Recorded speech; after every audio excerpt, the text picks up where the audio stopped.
this edition of The Print Softcover. Today, we will be digitally launching a book by Gaurav Sood, a very timely and relevant book by Gaurav Sood on fake news. This is the book. This book delves deep into fake news. It talks about, it gives examples of fake news. Why does fake news spreads easily it does, and the impact that fake news has.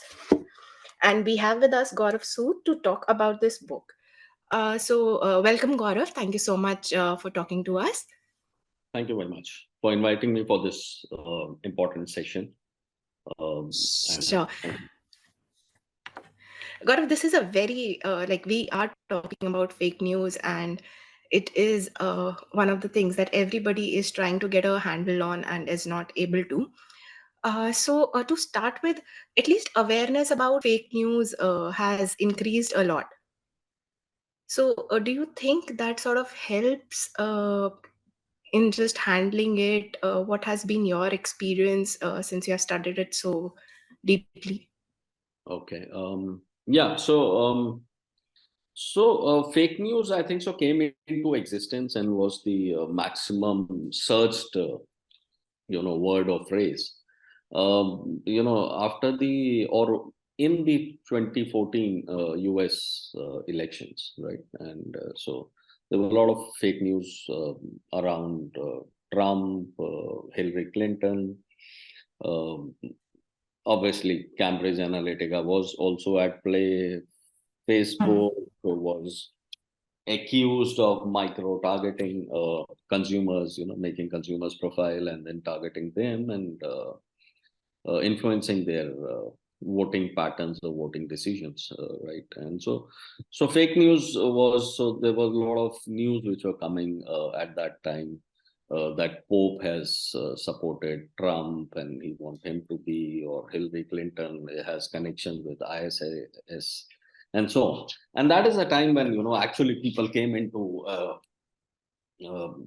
action and started figuring it out that, since the impact of fake news on a particular country's democratic setup or democracy, influencing the democracy of a particular country, that is the time when people started taking notice of this, and they and then they started figuring out, why, how fake news happens, how it is amplified, what is the impact, what do consumer think, why can't consumer figure it out, what is fake news, and so on. So since then, I think so now we are almost 9 year or 10 year down the line.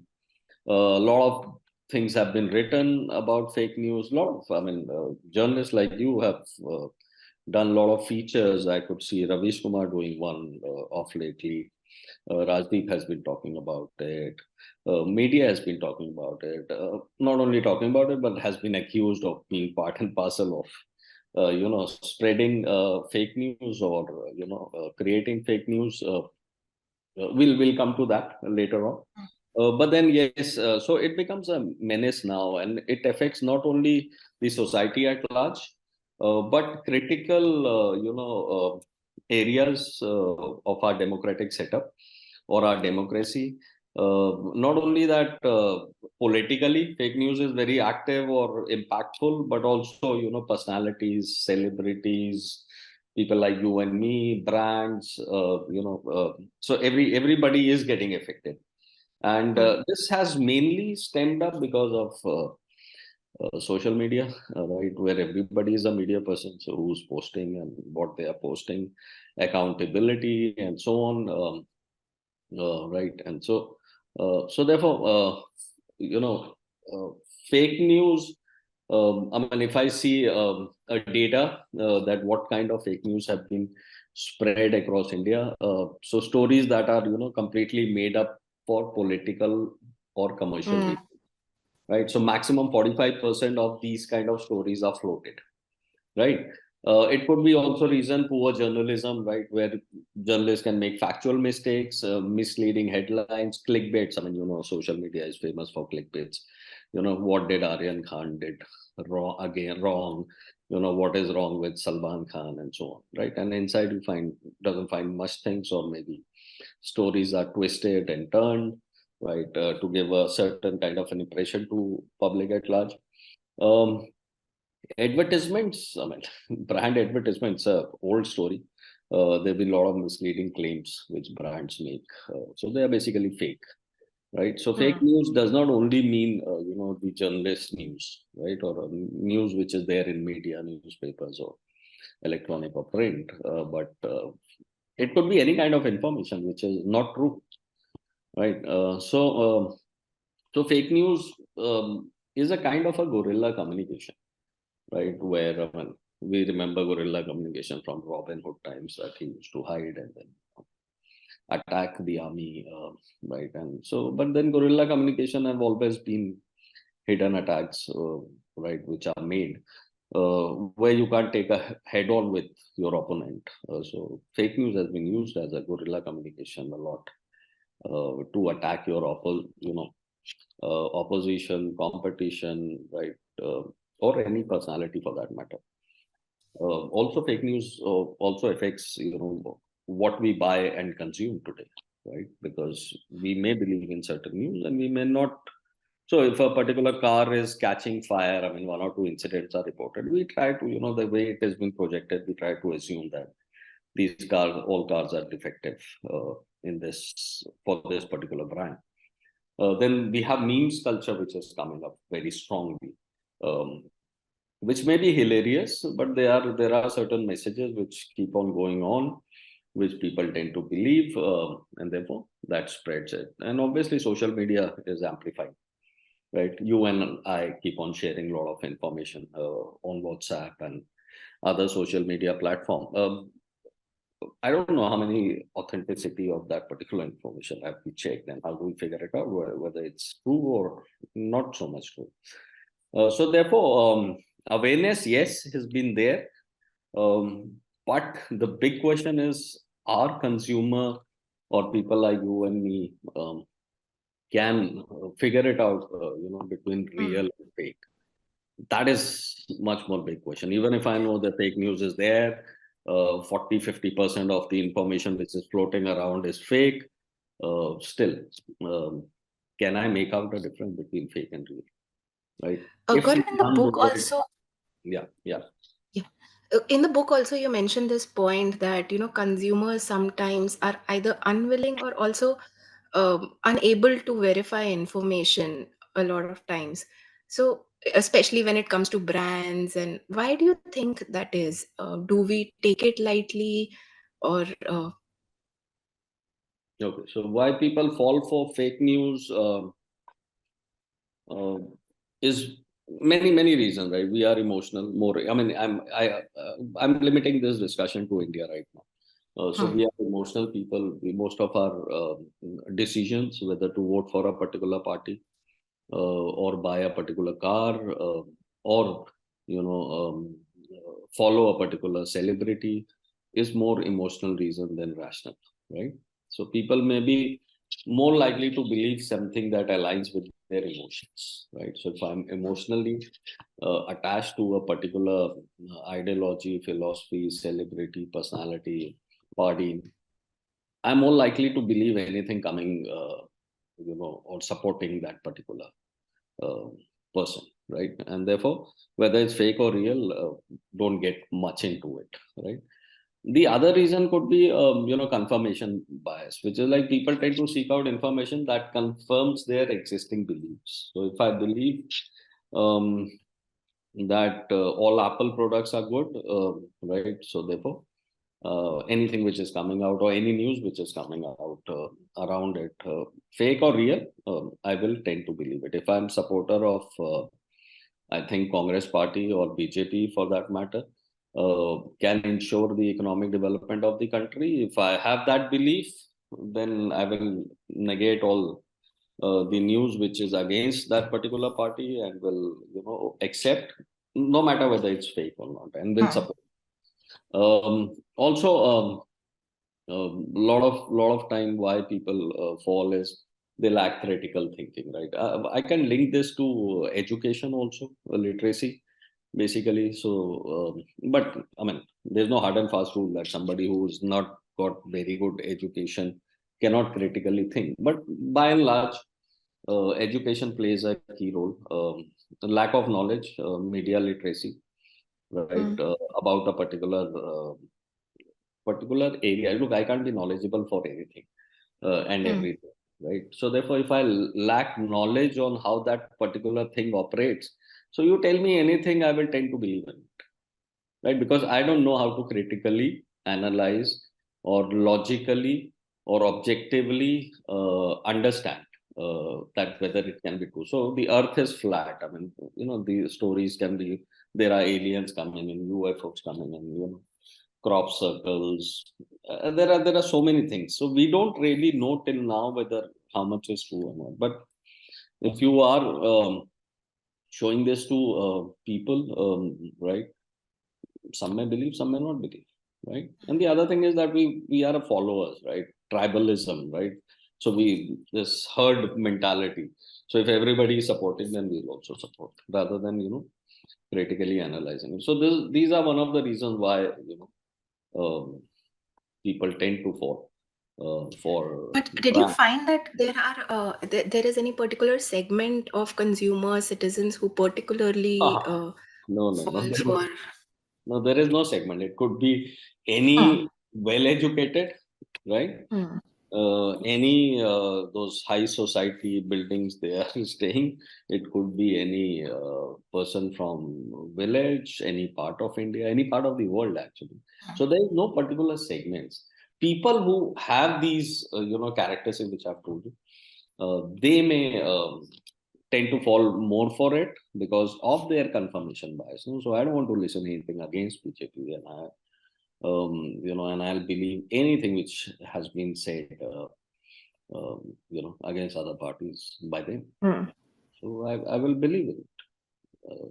And whatever comes from their spokesperson or their manifesto or their leaders, I will tend to believe it.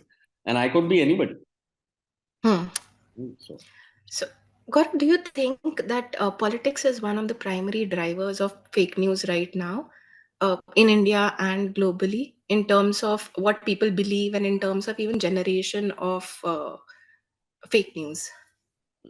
So I told you 45% are those kind of news in circulation, but Hmm. there could be you are right, there are political motivations. So why, the fake news is created to basically to damage the reputation of your opposition, competition, personality, or any other entity, right? Hmm. So when the whole idea of launching fake news is to damage somebody's else ideology, right, or philosophy, so obviously there is a political motivation. It could be for brand, it could be for people, personalities, Hmm. celebrities. Like people won't talk much about you and me, but in closer circles of our, there might be a lot of things getting circulated, right? Which we call it gossips or rumors, but then for bigger ones, people use, the more bigger you are, the more vulnerable you are to fake news. I mean, as an attack by fake news. Hmm. People will not Gaurav, you publish something about me, but they will might do it for Chetan Bhagat probably. He's a bigger author than me. So. you also talked about role of media. So, can we just elaborate on that? What do you think is the role of media in especially dissemination of fake news, and then where do fact checkers come in, and role of fact checkers today, and what kind of role does media also play in fact checking? Okay, good question. So, okay, one by one. Okay, so Hmm. role of media is very critical, right? Because we are by largely electronic media based and print media based society. Though obviously it is coming down, the the viewership or the circulation or readership is coming down. Obviously, print is attacked more. I mean, has taken the brunt more than the electronic media. But electronic media also coming down, and then we have social media, YouTube's, and so on. So yes, their role is because they are one of these vehicles to disseminate information. So if they are disseminating false, misleading information, then obviously, then God save us. Where do mm, you run? I mean, these are your, I mean, every morning you'll read a newspaper. Every evening you will listen to, I mean, these newspapers are online also. So you read them, and if there is something fake, you don't know. I mean, these anchors who are there, what are they saying? How biased reporting are they doing? Um, if um, if I'm watching that, I mean, I tendency is that to believe it. How much time do we have?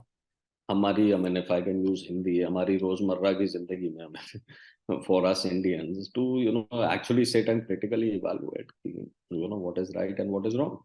mm, So reason, what could be a reason why, why media might be responsible for spreading, right, or amplifying fake news is, I mean, they are also under pressure. I mean, you know it very well how things are now.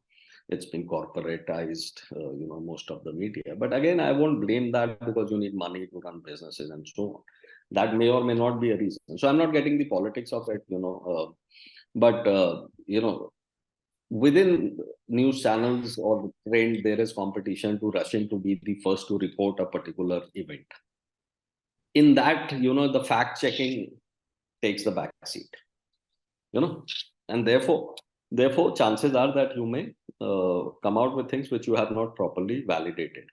Also mm, could be confirmation bias of a particular anchor or a news channel or a reporter, right? The way they are trying to show a particular event, right, or a news or a situation. Also, lack of fact checking. So there are YouTubers, anybody, everybody is on the platform talking and giving opinions about, how Jawan is doing, how Animal is doing, and what BJP is doing, how why we lost the World Cup, and so I mean, do they have all the facts? Have they checked all the facts? I mean, it seems that they have, because the way they are presenting it, and if you are a follower of it, you seem that they are right. But are they right or not? Right? That's debatable.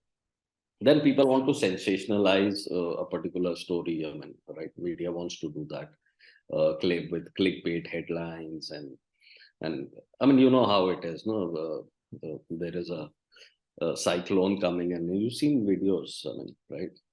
Anchor in the studio with umbrellas.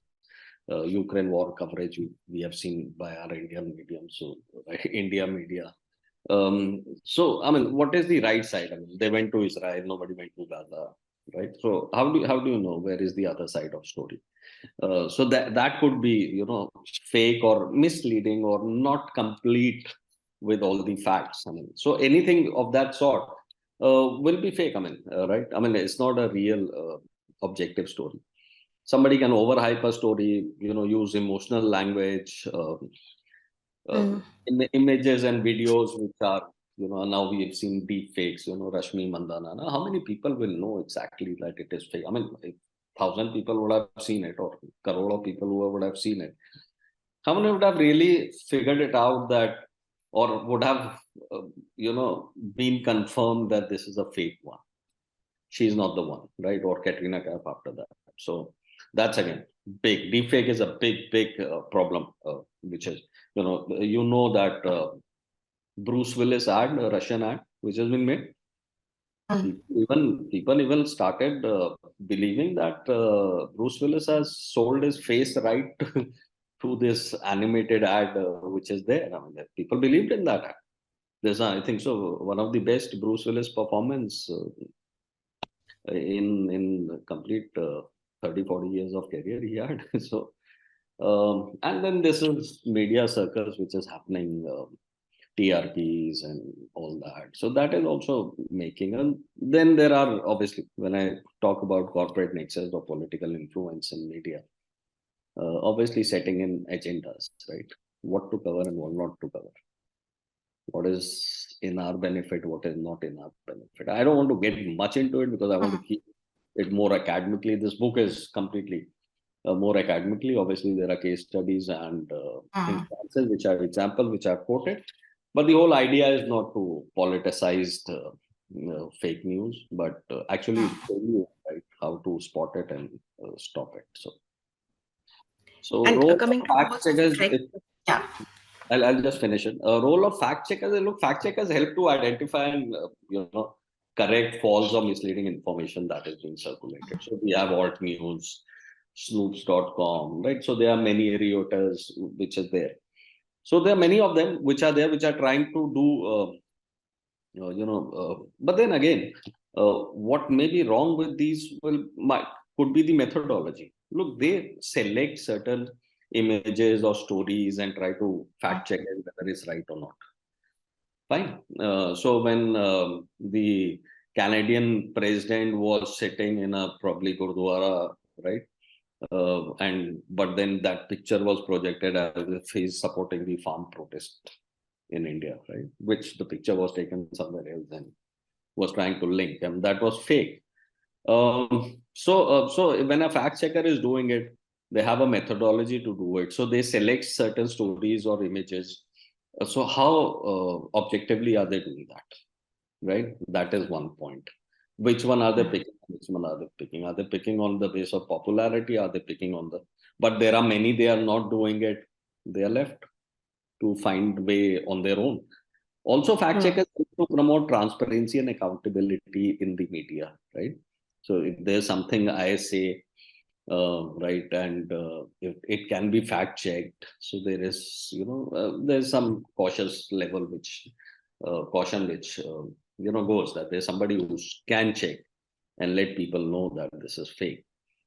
Fact checkers have also help to promote critical thinking and media literacy, right? That Hmm. I think so they have played a big role in terms of unearthing, right, or unrevealing the truth behind fake news. Right.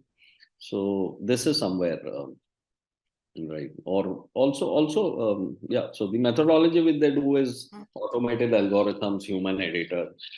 They could have their own biasness for a particular kind of, because when I was doing my research, I could find there were more fact checking for towards one party claims as compared to the other party claims. So I don't know whether how far that is right or wrong, but that is how it was happening. So Great. Thank you so much, Gaurav. This is all the time we have today.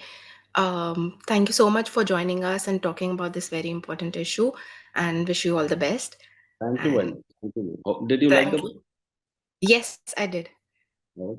It dives very deep into fake news, talks, and especially the case studies that actually helps understand a lot of Yeah. terms that you have used, cultural jamming and everything. So very interesting to go through it. Yeah. So thanks to Penguin for publishing it, and thanks to you for giving me this opportunity to Sure. share my thoughts on technique. No problem. Thank you very Thank much. you so much. Take care.